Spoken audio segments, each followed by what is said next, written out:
Hello बच्चों आज हम लोग बात करेंगे एक नए एपिसोड मींस कॉकरोच के एक नए सिस्टम के बारे में। So welcome back in YouTube channel Rahul sir bio Trivedi. बिना टाइम बर्बाद किए स्टार्ट करते हैं आज की क्लास। और आज हम लोग पढ़ेंगे कॉकरोच में श्वसन तंत्र। बहुत छोटा सा टॉपिक है, एनसीईआरटी ने केवल कुछ लाइनों में खत्म किया है, लेकिन क्वेश्चन यहां से काफी इंपॉर्टेंट आते हैं। तो एनसीईआरटी को ही एक्सप्लेनेटरी फॉर्म में कैसे पढ़ेंगे ये देखते हैं अब। तो आज हम लोग बात करने जा रहे हैं रिस्पायरेटरी सिस्टम की।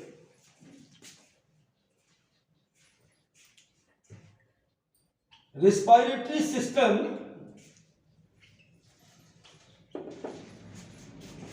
इन कॉकरोच।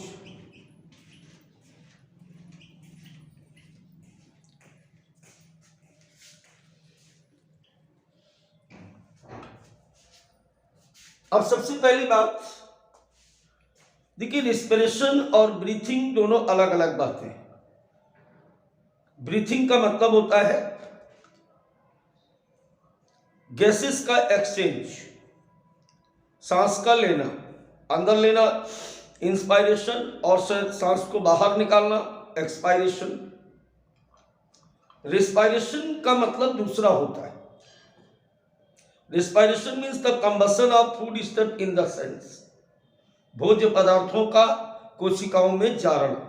तो दरअसल यहां पर हमारी बुक एनसीईआरटी ने जो एक्सप्लेन किया है वो केवल ब्रीथिंग ऑफ कॉकरोच के बारे में बात की कि कॉकरोच सांस कैसे लेता है। तो देखिए जनरली क्या होता है कि सभी जंतुओं में, जो बड़े जंतु होते हैं जैसे अपन लोग हैं, इनमें सांस लेने के लिए ब्लड इंटरमीडिएट टिश्यू का काम करता है, और ब्लड में भी एक रिस्पायरेटरी पिगमेंट होता है। उस पिगमेंट का नाम होता है हीमोग्लोबिन। सुना है ना हम लोगों ने, हीमोग्लोबिन होता है हमारे शरीर में। उसके साथ ऑक्सीजन एसोसिएट होकर जुड़कर एक स्थान से दूसरे स्थान तक जाती है। लेकिन कॉकरोच में जब मैंने सर्कुलेशन पढ़ाया था तो बताया था आपको कि इसमें कोई भी रिस्पायरेटरी पिगमेंट नहीं पाया जाता, किसी भी प्रकार का कोई भी श्वसन वर्णक नहीं होता है। तो पहली बात दिमाग से ये निकाल दीजिए क्या कि कॉकरोच में ब्लड रिस्पिरेशन में हेल्प करता है। तो blood is not used in respiration, पहला point. Blood is not used in respiration. Cockroach में के श्वसन में रक्त भाग नहीं लेता है। बिल्कुल दिमाग में बैठा लेना है, कहीं भी हमें कंफ्यूज नहीं होना है। अब जब ब्लड पार्टिसिपेट नहीं करता है, ब्लड भाग नहीं लेता है, तो फिर कॉकरोच श्वसन करता कैसे? कॉकरोच में नलिकाओं द्वारा श्वसन होता है, और इन नलिकाओं को हम कहते हैं ट्रैकिया। क्या कहते हैं? इसके शरीर में रेस्पिरेटरी पाइप पाए जाते हैं, विंड पाइप पाए जाते हैं, और उन विंड पाइप्स को हम लोग क्या कहते हैं? ट्रैकिया कहते हैं। तो पूरा जो कॉकरोच का रिस्पिरेटरी सिस्टम है उसमें बेसिकली दो भाग होते हैं। पहला भाग इसका कहलाता है स्पाइरिकल्स, और दूसरा पार्ट इसका कहलाता है ट्रैकिया।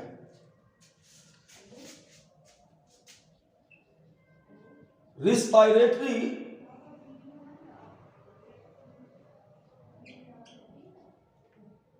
system of cockroach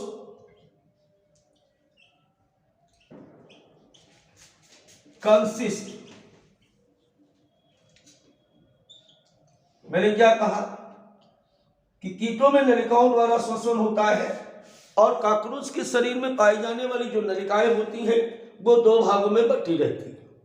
पहला स्पाइरिकल्स,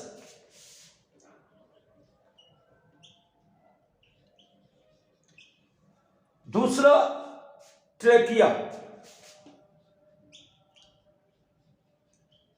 अब ये स्पाइरिकल्स और ट्रैकिया है क्या, डिटेल में बात करते हैं इसकी।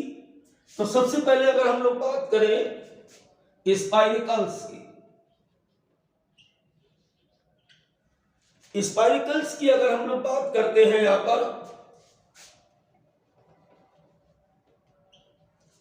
तो स्पाइरिकल्स का मतलब बेटा होता है छोटे छोटे छिद्र, जिनके द्वारा ये नलिकाएं, कौन सी नलिकाएं, जो कॉकरोच के शरीर में पाई जाती हैं, वो बाहर की तरफ खुलती है। अब यहां पर एक क्वेश्चन आता है कि total number of spiracles, how many spiracles presence in the cockroach body. तो कॉकरोच के शरीर में कितने स्पाइरिकल्स पाए जाते हैं जो श्वसन के लिए संबंधित होते हैं। तो ध्यान रखें, पहली बात तो स्पाइरिकल्स है क्या, is the small openings of respiratory pipe, pipe हम किससे कह रहे हैं, ट्रेकिया, जिसके द्वारा ट्रेकिया बाहर की तरफ खुलती है। ऐसे छोटे छिद्रों को हम स्पाइरिकल्स या श्वसनी छिद्र कहते हैं। ऐसे हम श्वसनी छिद्र यहां पर लिख सकते हैं। अब पहला क्वेश्चन पूछा जाएगा, how many spiracles presence in the cockroach body. क्या बताना है आपको, 10 पेयर। कितने पेयर है बेटा, 10 जोड़ी इनके शरीर में पाए जाते हैं। दूसरा क्वेश्चन यहां पर हो सकता है कि लोकेशन इनकी क्या होती है। तो लोकेशन की अगर बात करें तो located lateral side of body, शरीर के पार्श्व भाग में स्थित होते। अब बेटा यहां पर एक चीज और देखो, located lateral side of body, पार्श्व में स्थित होते हैं शरीर के। इसमें से 2 pair located in thoracic region,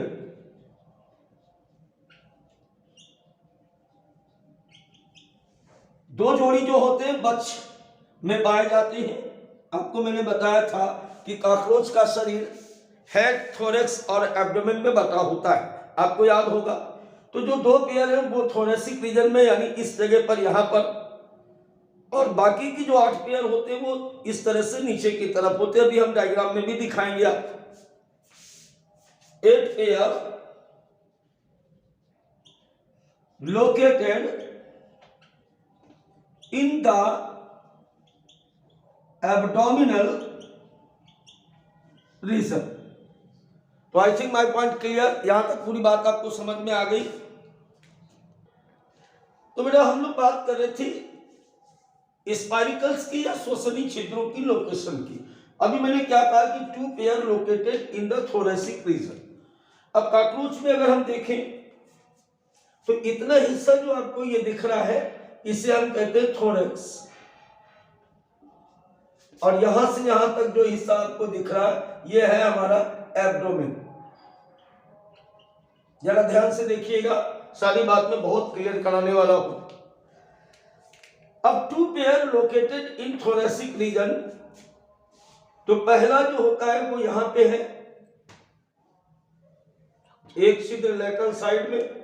और अब बेटा यहां पर हम लोग बात कर रहे थे स्पाइरिकल्स के लोकेशन की। तो 2 pair located in the thoracic region, ये आप देख लो, ये देखिए लेटरल साइड में है। 2 पेयर स्पाइरिकल्स इन थोरेसिक रीजन।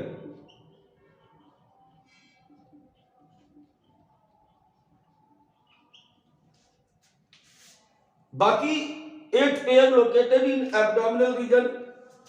तो 1, 2, 3, 4, 5, 6, 7 और 8, ये लेटरल साइड में इस प्रकार से यहां पर व्यवस्थित होते हैं, तो इनको हम यहां पे लिखेंगे 8 पेयर इन एब्डोमिनल। सबसे ज्यादा यही क्वेश्चन पूछा जाता है, एब्डोमिनल रीजन।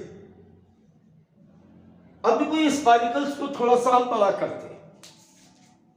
अगर स्पाइनिकल्स को थोड़ा सा बड़ा करके देखा जाए तो स्पाइनिकल्स का मतलब क्या बताया मैंने?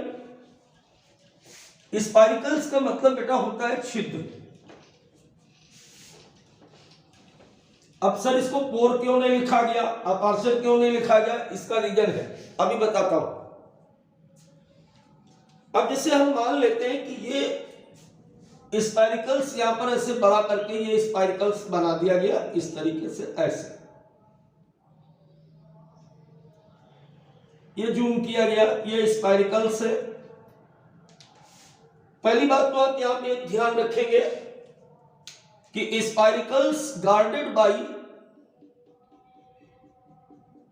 ब्रिस्टल्स, ऐसे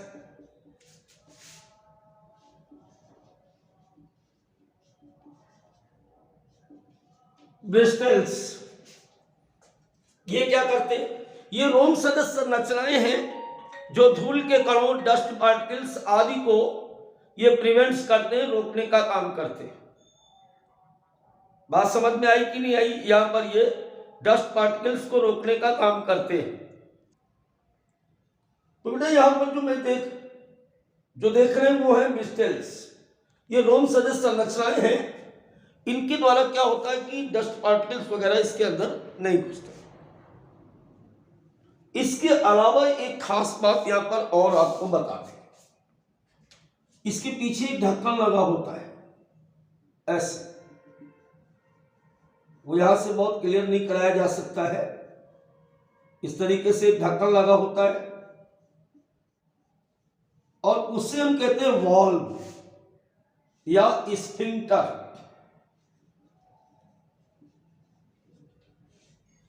जब चाहे तो ये इसे खोल लेगा, जब चाहे तो बंद कर लेगा। और इस स्ट्रक्चर को या रचना को हम कहते हैं स्फिंक्टर। तो स्पाइरिकल्स यहां पर बहुत क्लियर नहीं हो रहे, जितनी क्लियर बेटा यहां पे हो रहे हैं कि यहां पर ब्रिस्टल्स भी पाए जा रहे हैं, रोम सदस्य संरचनाएं, और उसके पीछे स्फिंक्टर यानी वॉल्व भी पाया जा रहा है, ओपनिंग एंड क्लोजिंग के लिए, परमानेंट ओपन नहीं रहती। अब ये पीछे की तरफ मैंने क्या कहा, कीटों में नलिकाओं द्वारा श्वसन, तो ये पीछे की तरफ बेटा इस तरीके से ऐसे पीछे की तरफ ये जाएंगे और पीछे की तरफ ये ट्रैकियल चेंबर में खुलते हैं। किसमें खुलते हैं? ट्रैकियल चेंबर में खुलते हैं।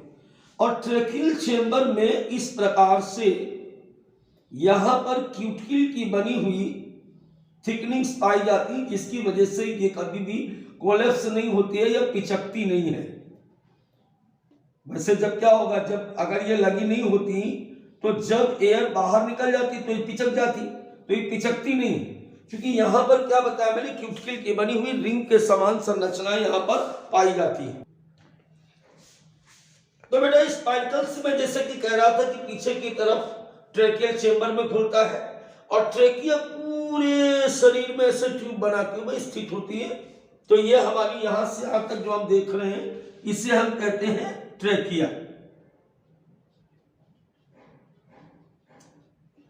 विंड फाइव, इसके अंदर ये क्यूटिकुलर थिकनिंग्स जो इसको कोलैप्स होने से बचाती, पिचकने से बचाती। अब बात यहां पर यह आती है कि सबसे लास्ट में जाकर के ये पतली नलिकाओं में बदल जाती है, जिसे हम कहते हैं ट्रैकियोल्स। क्या कहते हैं? ट्रैकियोल्स। कौन बट गया? ट्रैकिया। ट्रैकिया आगे चल करके, जैसे अपना हाथ आगे चल के उंगलियों के रूप में ऐसे बट गया ना, तो ऐसे ही जो ट्रैकिया है वो ट्रैकिया ट्रैकियोल्स में बदल जाती है। और ट्रैकियोल्स जुड़ी रहती है कुछ विशेष प्रकार की कोशिकाओं से। इन कोशिकाओं को हम ट्रैकियल सेल कहते हैं। अब ट्रैकियल सेल में अन्य सेल्स की तरह साइटोप्लाज्म और न्यूक्लियस प्रेजेंस होता है। अब जरा इसका मामला देखिएगा कि किस प्रकार से गैसों का आदान प्रदान होता है। तो सबसे पहले